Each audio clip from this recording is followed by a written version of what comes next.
Bună ziua frumoși mei, Taur, bine ați venit, dragii mei. Astăzi vom face etalarea pentru luna noiembrie, dar nu înainte să vă fac o mică prezentare. Mi-am achiziționat aici două seturi de cărți noi. Una conține cărți astrologice care conțin planete, cărți despre planete, cărți despre semnele zodiacale și cărți despre casele astrale. Le vom folosi, vă voi explica imediat cum le vom folosi, și celălalt set de cărți este un set de oracol care se numește Oracolul Puterii, din care vom scoate o carte la finalul acestei etalări, așadar nu plecați până la final să vedeți sfatul sau un alt mesaj în plus de la acest minunat oracol. Da? Se numește Crede în propria ta magie. După cum știm cu toții, eu mereu spun că fiecare dintre noi ne-am născut cu puterea magicianului, ne-am născut cu energia magicianului.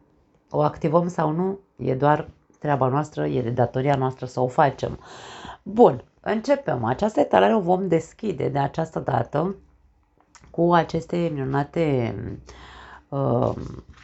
cărți astrologice care conțin așa cărți despre, sau mă rog, cărți despre planete, să zicem așa, cărți despre semnele zodiacale, avem o mică diferență de culoare între ele, și cărți despre casele astrale. Cum vom face această etalare? În primul și în primul rând vom deschide vom lua o carte din fiecare secțiune pe care o are acest set. Vom scoate o carte din planete. Planetele pe harta noastră natală, sau mă rog, planetele în astrologie reprezintă actori. Actorii care zac în noi, actorii care vor să joace un rol în viața noastră. Semnele zodiacale reprezintă energia pe care o va lua acest actor să o joace, da? Și casele astrale este scena pe care joacă acel actor sau aria din viața noastră în care se va juca acest rol. Așadar, m-am gândit să încep să scot o carte din această secțiune de planete, să vedem care este rolul pe care trebuie să-l joci în această lună noiembrie, da? Care este rolul pe care Taurul trebuie să-l joace în această lună? Ce planetă trebuie să activezi în tine într-un fel sau altul, da? Foarte tare. Hai să vedem. La Berbeca e și minunat. Uranus. Wow!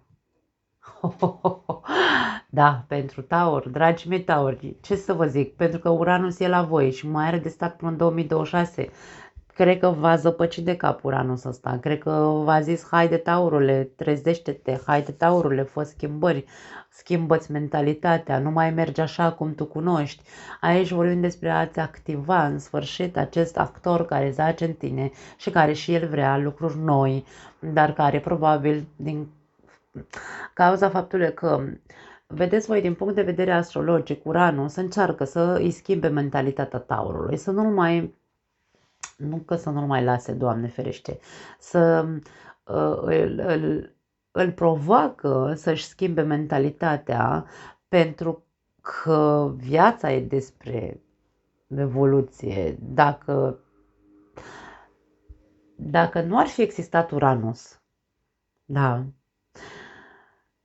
n-am fi evoluat. Nu că am fi rămas la maimuțe, nu, rămâneam acolo în secolul XVII, în care era cum era. Da? Așadar, activează-ți această planetă în tine. Deschide-te către cunoaștere, deschide-te către lucruri noi, deschide-te către a avea, hai să spunem așa, acceptă să ieși din zona ta de confort. Acceptă noutățile. Uranus activează și zona socială, zona grupurilor de persoane. Conectează-te cu restul persoanelor care sunt mai trezite, să zicem așa, care sunt mai, nu iluminate neapărat, că asta nu înseamnă că, vezi, Doamne, unii sunt proști și unii sunt deștepți. Nu e despre asta, este despre a te înconjura de persoane care au mentalități total diferite ca a ta, da? Ca să te incite, îmi vine să spun, să te deschizi și tu din ce în ce mai mult. Trebuie într-un fel sau altul, sau mă rog, aici ești sfătuit să te conectezi cu energia lui Uranus. Nici acestei planete, din punct de vedere astrologic, nu este ușor să-și facă treaba în zodia Taurului. Nu este ușor, pentru că se lovește de inerția Taurului.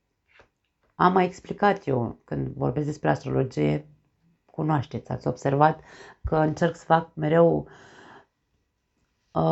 să dau explicații pe înțelesul tuturor și Taurul, ca animal, da, cunoaștem, își înfige copitele în pământ și nu-l mișcă nici Dumnezeu de acolo, este inert, nu poți să-l miști. Nu este ușor acestei planete să te activeze. Tu lasă-te activat către cunoaștere abstractă, de ce nu, inclusiv. Da. Aici aveam un mesaj, la Verbec nu l-am citit pentru că nu am simțit nevoia să-l citesc. Eu mă iau doar după ce îmi zice mie instinctul, fă-o, nu o face și așa mai departe. Aici zice că potențialul tău pentru potențialul de a schimba mentalitatea este poate fi imprevizibil. E posibil aici să existe în luna noiembrie pentru tine, hai să nu-l numim haos, pentru că în tarot Uranus este aspectat ca și cartea turnului, da? Dar nu înseamnă neapărat haos, doar haos turnul, înseamnă trezire, are aceeași conotație de fulger. Ceva în luna noiembrie te va face imprevizibil, ceva imprevizibil va face să înțelegi anumite lucruri, să te trezești și să vezi că trebuie să îți schimbi și tu mentalitatea. Interesant. Hai să vedem ce energie din punct de vedere zodiacal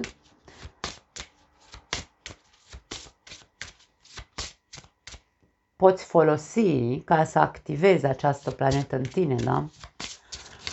Hai să vedem. Ce energie să folosească, poate folosi Taurul să activeze energia lui Uranus. Vărsător, deci aici e clar că Taurii, dragii mei Tauri, dacă nu aveți un vărsător pe lângă voi, puneți mâna și căutați-l. Da.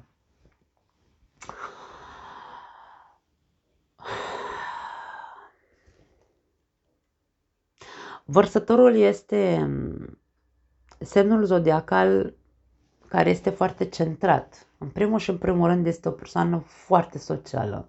Este centrat foarte mult pe a crea grupuri de persoane la fel de trezite. Acum, nu toți vărsătorii sunt la fel. Eu ce încerc să explic aici este energia unui vărsător muncit, unui vărsător iluminat, da? Care a făcut o muncă cu el însuși. Este persoana care îi place să gândească în felul lui. Are fixismul lui și vărsătorul, ca orice semn fix, da?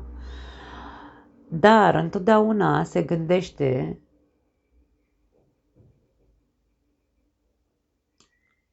la ceilalți. Nu pentru că e empatic, n-are legătură cu empatia, nu confundați lucrurile. Este pentru că îi place ca toată lumea să învețe să-și schimbe mentalitatea, ca toată lumea să învețe să fie el însuși, ca toată lumea să învețe să fie liber în felul lui.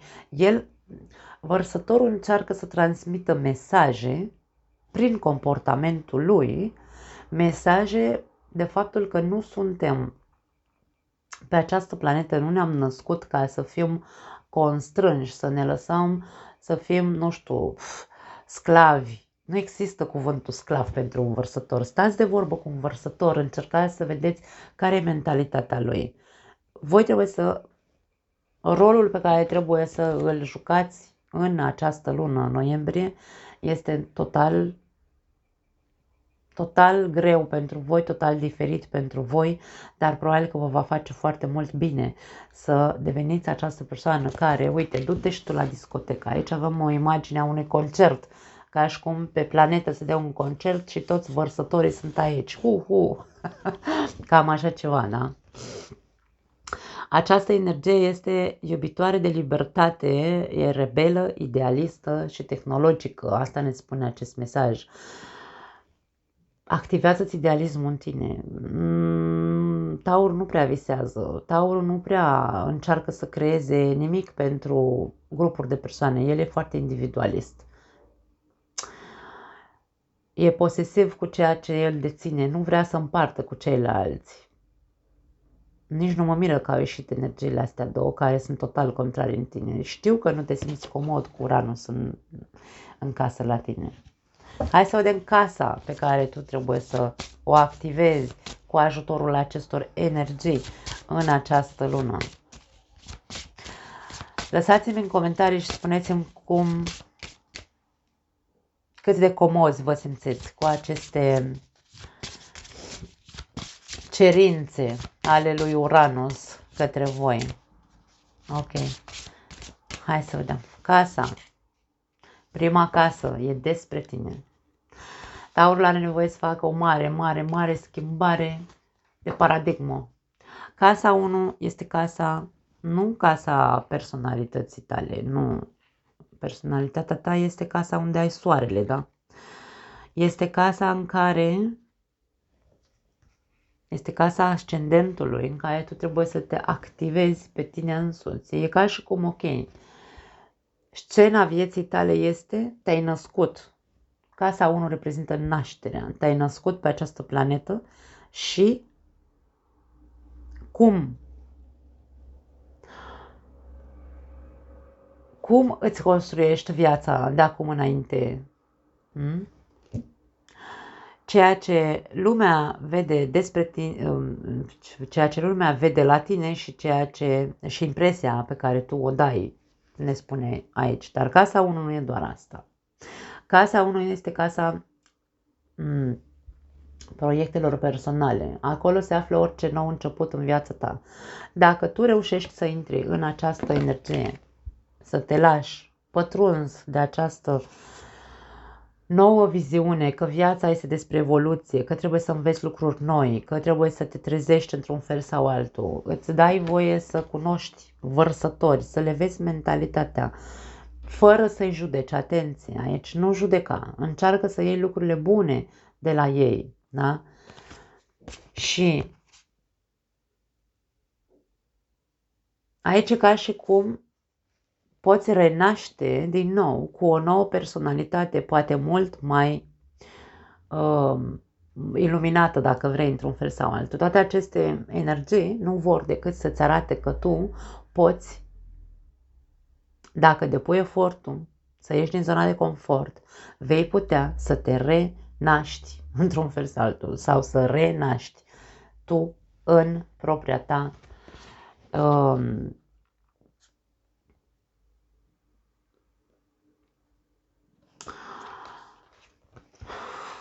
Mie îmi place să mă las inspirată și de ce mi-arată imaginea. Aici avem o persoană, e o femeie care se uită în oglindă.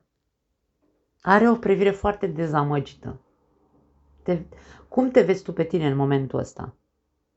Pentru că aici nu te văd să te uiți în oglindă și să zici, wow, ce tare ești, îmi place de tine, te iubesc. Nu, ia uite. Uite cât e de dezamăgită persoana asta din oglindă.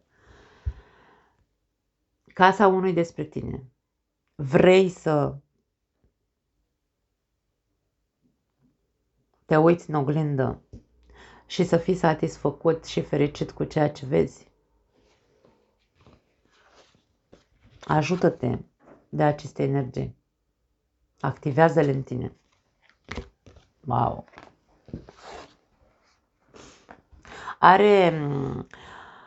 Taurul are nevoie de o spălare de creier, îmi vine să zic. Da. O spălare de creier din punct de vedere al zonei de confort. Hai să vedem ce spune tarotul. Dragii mei, foarte tare, îmi place cum se leagă. Să vedem, facem crucea celtică, luna noiembrie pentru tauri, soare, luna ascendent sau Venus în taur.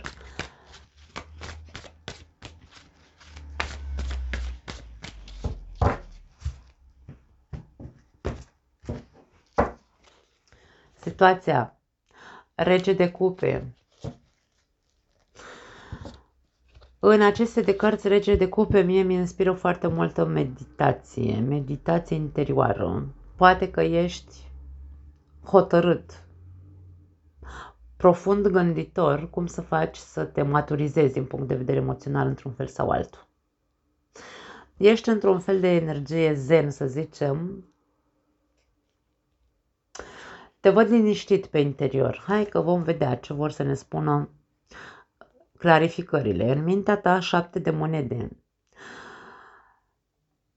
Fiind atât de meditativ, eu asta simt să transmit, fiind atât de meditativ, probabil că încerci să cauți maniera în care să faci anumite investiții în tine, ca să te maturizezi din punct de vedere emoțional sau pur și simplu să faci să crească ceva.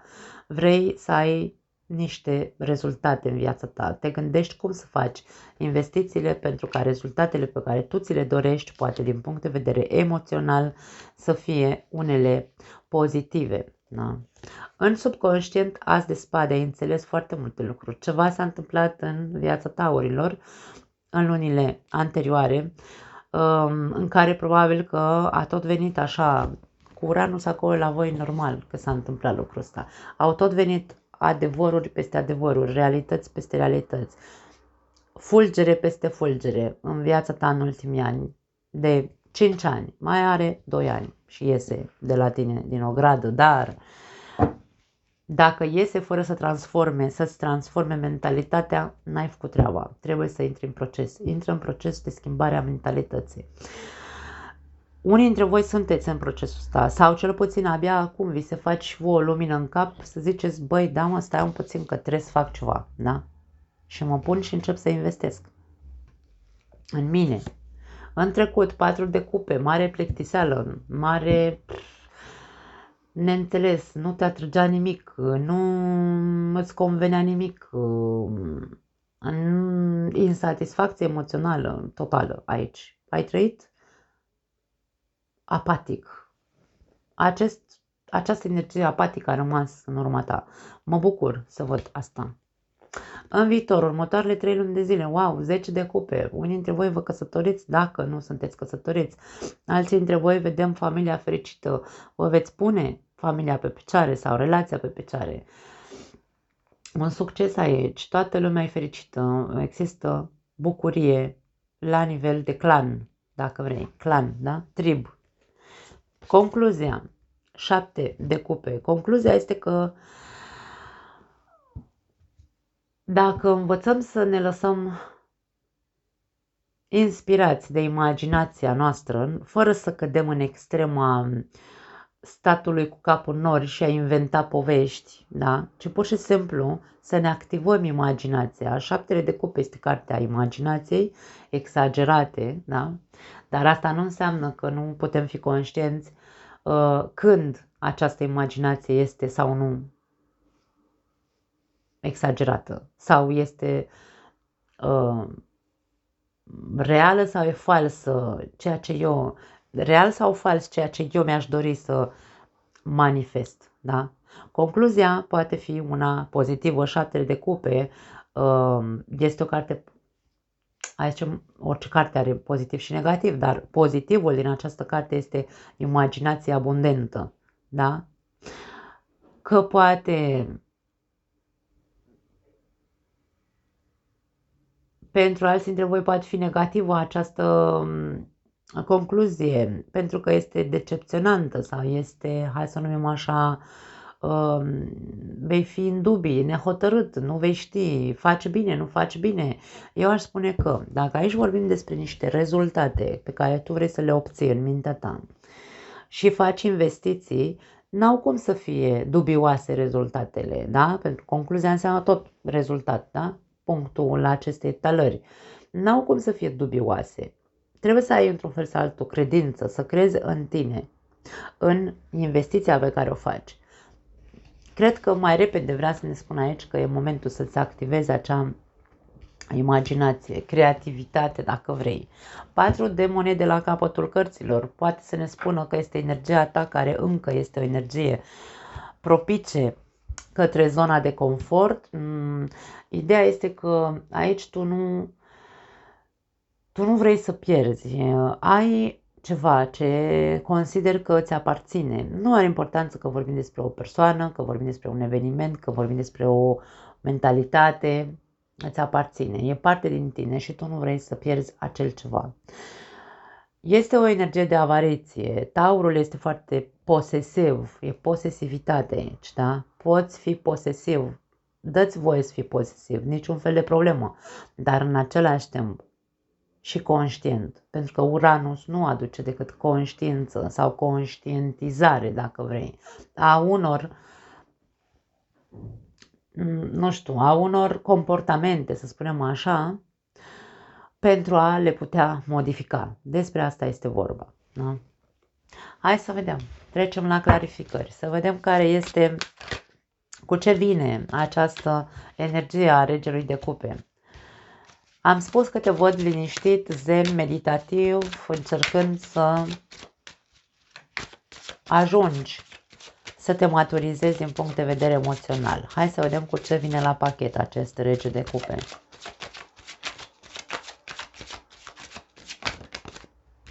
Ok. Rege de bâte și 9 de bâte. Te văd meditând într-un mod, îmi vine să spun empatic. Te văd empatic cu o situație pe care ai trăit-o alături de o persoană. Poate aici ai de-a face cu o zodie de foc, berbec, leu sau săgetător, sau aici vorbim despre alții dintre voi care poate aveți de-a face cu o persoană într-un semn de apă, rac, scorpion sau pești. A fost o relație cu foarte multe obstacole, dar în care aici și ca și cum v-ați întărit unul pe celălalt sau v-ați crescut unul pe celălalt. Meditezi asupra acestei persoane. Această persoană este o persoană foarte puternică, este o persoană foarte hotărâtă, este o persoană foarte impunătoare, egoistă. Dar egoismul e prost înțeles, eu mereu spun, egoismul e foarte prost înțeles în limba, bine, în toate limbile de fapt, ce să mai discutăm, că românii nu sunt excepție. Și te văd încercând să empatizezi într-un fel sau altul cu persoana asta și să încerci să, mie vine să zic, să încerci să vezi într-un mod înțelept toate obstacolele care au ajuns între voi. Care au fost obstacolele?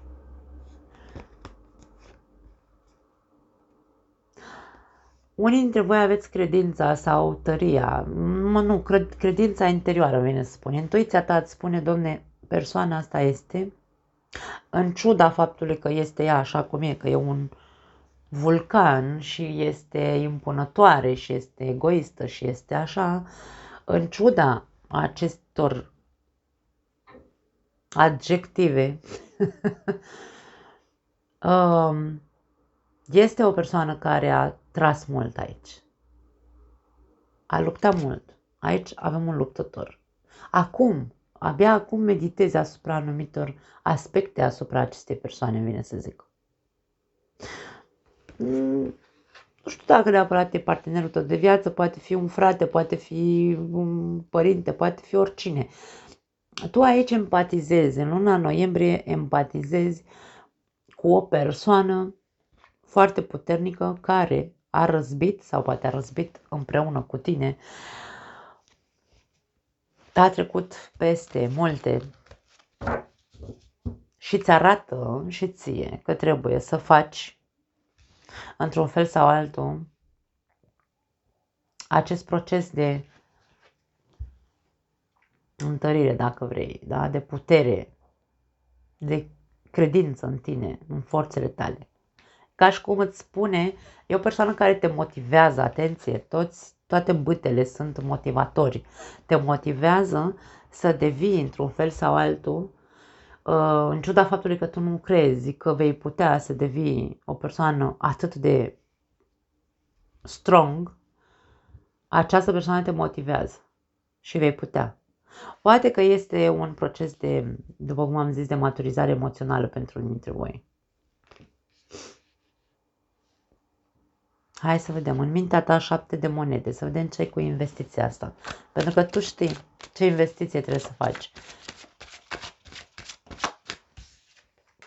Caleașca, wow! Da, investiția pe care tu știi că trebuie să o faci este una de curaj, nu de frică. Wow, foarte tare cum s-au așezat cărțile, dragii mei.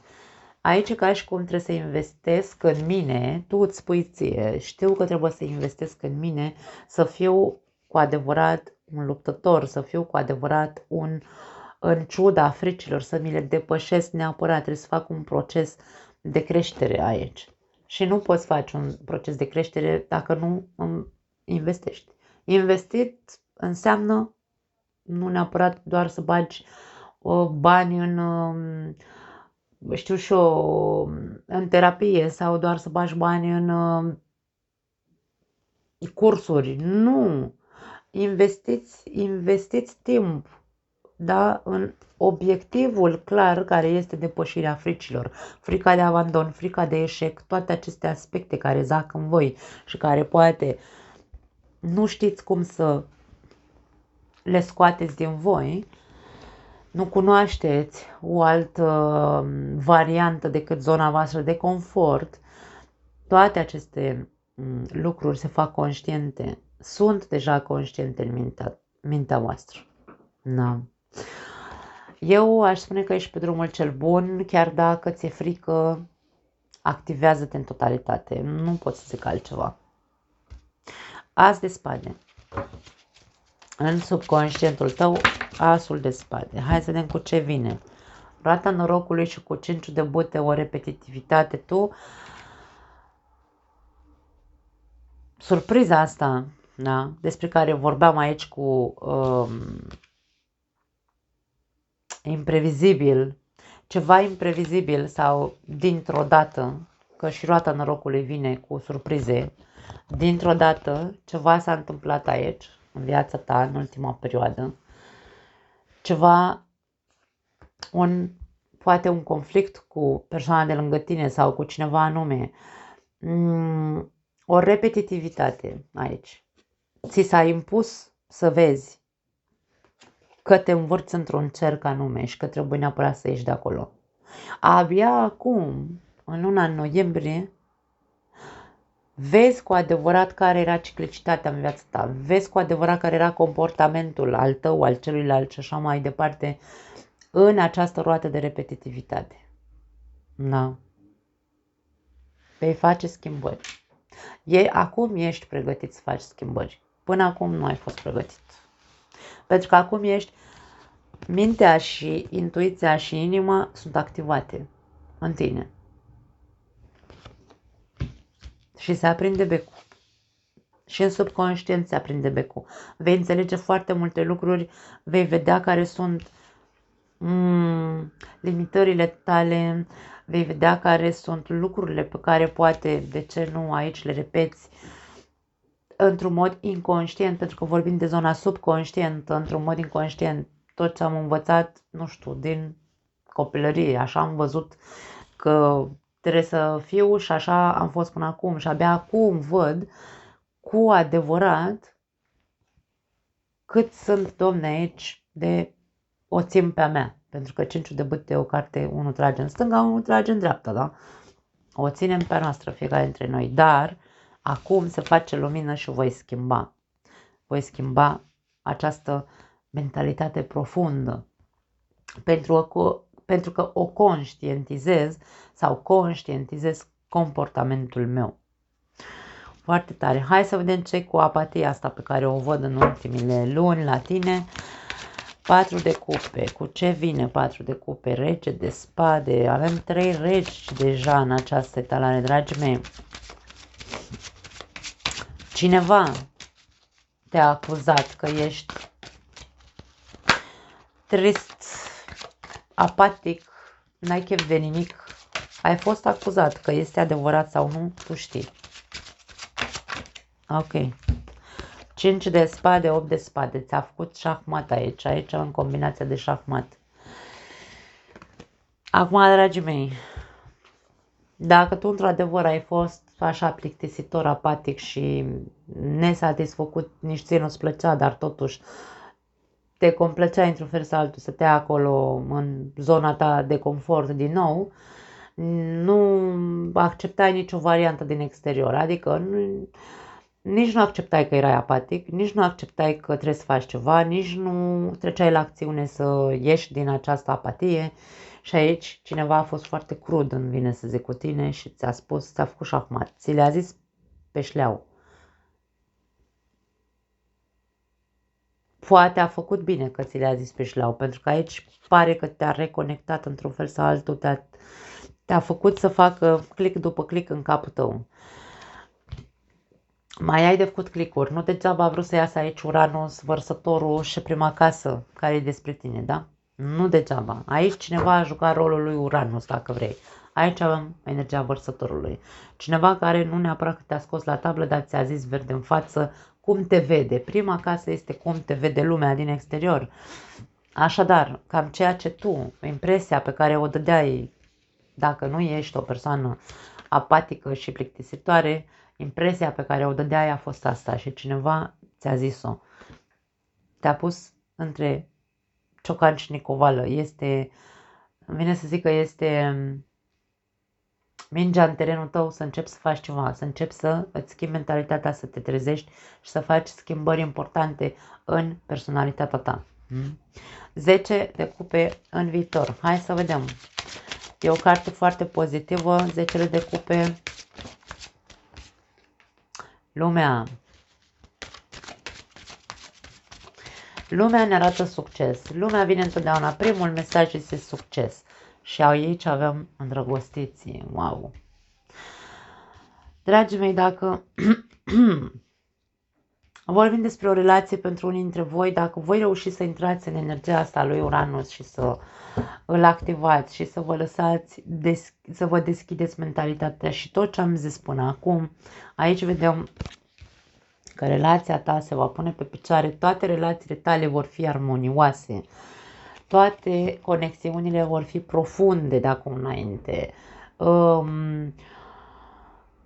Tu vei ajunge să te simți la un alt nivel, vei ajunge să te simți pe tine ca o persoană, în sfârșit, o persoană care își asumă, Doamne, ce vrea să trăiască. Vorbim despre o relație fericită dacă vorbim despre iubire, vorbim despre capitole din trecut care se vor închide între voi ca și cum, ok, gata, hai că e momentul să... Acum vedem că trebuie să facem munca, investiția ca să ne reconectăm. Am reușit să ne reconectăm, da? Și aici rămâne în trecut ceea ce trebuie să rămână în trecut, da? Vorbim despre cei singuri, de ce nu aici o căsnicie în cazul în care nu sunteți căsătoriți. Nu a fost ușoară relația voastră sau nu va fi ușoară în cazul în care vorbim despre o relație nouă. Să zicem că în momentul noiembrie tu vei cunoaște o persoană care, Doamne, uite, ție cam frică așa să intri în relație cu ea, dacă ești singur. Dar dacă aici vorbim despre această deschidere a conștiinței, cum vorbim despre Uranus, că vrea să joace rolul în tine și să te facă să te trezești într-un fel sau altul și îți dai voie să intri în relație cu persoana asta, va fi o relație într-adevăr în care probabil diferențele dintre voi sunt mari. Nu știu dacă e vorba de diferențe de vârstă, diferențe de religie, diferențe de mentalitate, habar n-am. Există aici multe diferențe între voi și probabil că tu, dacă accepti această deschidere mentală și zici, ok, în ciuda diferențelor, îmi dau voie să intru în relația asta, chiar dacă suntem diferiți, chiar dacă va fi complicată relația sau greoaie, dacă vrei, învățăm, Domne, că mergând cu mașina înveți să conduci. Dacă doar ți-ai scos carnetul și nu te urci în mașină, nu-ți folosește la nimic. O să stai tot timpul cu frică de condus, da? Ați înțeles metafora, da? Așadar, aici este vorba despre faptul că tu vei ajunge să conștientizezi dacă te deschizi, insist, că indiferent care este rolul acestei persoane în viața ta, tu vei face tot ce stă în puterea ta să-ți depășești frica asta de dacă s-o termina relația, dacă o să mă abandoneze, dacă o să fie un eșec, relația asta nu are importanță. Dacă îți impui într-un fel sau altul să te reeduci, indiferent că relația va fi una complicată, aici vorbim despre faptul că va fi una fericită, dar cu muncă se face tot, da? Hai să vedem ce cu 7 de cupe. Eu simt 7 de cupe că este pozitiv, da? Hai să vedem cu ce vine 7 de cupe. Cu 4 de bâte, uite că e pozitiv, vezi? Armonie. Noi baze aici, dragii mei, la voi dacă vă lăsați un pic duși așa de val, nu lăsați duși de val ca rața prin apă, nu. Lăsați-vă imaginația să zboare, visați un pic, conectați-vă și la partea asta așa de visător, nu doar atât de multă realitate. Sunteți foarte, foarte, foarte realiști și ancorați în pământ, e normal să fie așa, dar totuși nu putem să trăim, dragii mei, doar așa în pământ rigizi. Trebuie să devenim, să integrăm în noi și visul, visarea cu ochiul deschis, cu ochii deschiși.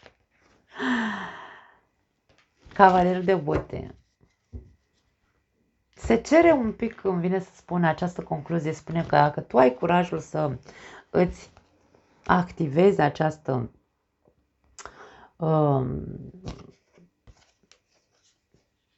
partea creierului care se ocupă cu creativitatea și cu imaginația foarte bogată, aici vedem cum în viața ta se vor așeza niște baze foarte solide, de relații armonice cu toată lumea din jurul tău, relații de persoane care intră și sunt armonioase, da? Indiferent că vorbim despre relații de iubire sau relații de prietenie, viață socială, veselie aici, chindii peste chindii, adică aici vorba despre, ok, domne, trebuie să încep să fiu și eu mai, într-un fel sau altul, dacă îmi dau voie să-mi activez imaginația asta, să fiu și eu mai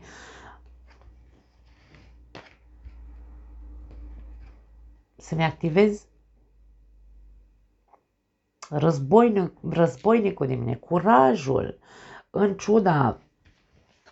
ciuda dubiilor sau în ciuda neîncrederii în faptul că mi se poate schimba viața dacă mi-activez imaginația, acționez, domne. Să vedem ce-o fi, o fi. Uite, vezi, asta, persoana asta are așa mâna la gură ca și cum. Oare ce rezultate voi avea aici? Se întreabă persoana asta. Care ar fi opțiunea cea mai bună, se întreabă persoana asta. Chiar dacă nu știi care e opțiunea cea mai bună, nu are importanță, tu acționează.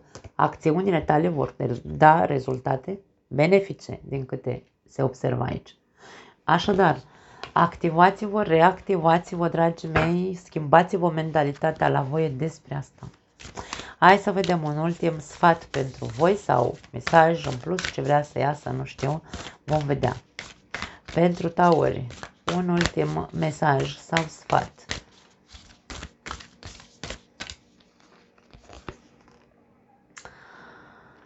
Gândește înainte de a judeca. Wow, asta da, că a fost o lovitură sub centură.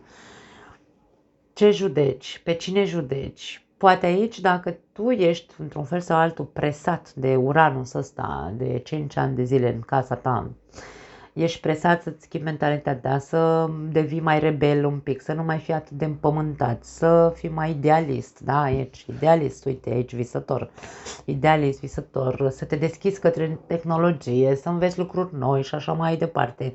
Poate exact pe persoanele astea care sunt așa, adică vărsătorii, nu-i suporți. Ia gândește-te puțin. Gândește-te, meditează aici, tu e momentul de meditație pentru tine să te observi. Pentru că tu trebuie să înveți de la ei, nu trebuie să-i judeci. Uite-te, sau gândește-te, ne zice, gândește-te înainte de a judeca. Avem o persoană care Aici avem 3 persoane ca și cum ar fi au pălării de vrăjitoare, cum ar veni de... E foarte haios acest oracol. Și ține o persoană așa ca și cum îi face un ritual de levitație, dacă vrei, da? Care ar fi primul tău gând când vezi așa ceva? Ca și cum duceți-vă cu prostile voastre, nu? Dacă primul gând în orice ar face cineva, este să-l judeci, gândește-te foarte bine de ce faci lucrul ăsta. Și rezolvă-ți treburile pentru că Uranus și Vărsătorul sunt atât de deschiși ca energie, mă refer, încât nu judecă pe nimeni. Ăștia încearcă să-i unească dacă ar putea, ar face schimbări globale a acestei energii, încât să ne unească pe toți în conștiință foarte deschisă, fără a cădea în judecăți, în alte lucruri. Libertate înseamnă libertate, fraternitate, egalitate. Asta înseamnă Vărsătorul și Uranus. Așadar, fiecare dintre noi suntem ciudați în felul nostru. Aici avem ciudații de pe planeta Pământ și aici avem serioșii care nu vor să cunoască altceva. Și atunci primul gând este să-i judecăm pe ciudați. Nu îi înțelegem. Ar trebui să încercăm să-i înțelegem în loc să-i înțelegem și să învățăm de la ei, din ciudățenile lor, decât să îi judecăm și să rămânem noi închiși în mentalitate și în carapacea noastră, care cică e o zonă de confort, dar care de fapt ce aduce? Insist, ce aduce? Apatie, plictiseală, o viață tristă, fără niciun eveniment. Uite, așa stăm și trec anii pe lângă noi și ne trezim așa, când o să ai 80 de ani, o să te întreb ce viață ai avut, cum o să crezi că o să-ți răspunzi? Da, nu mai zic nimic, că am vrut să fie o etalare pozitivă. Este o etalare foarte pozitivă. Nu mai am altceva. Vă pup, vă iubesc, ne vedem data viitoare. Ciao!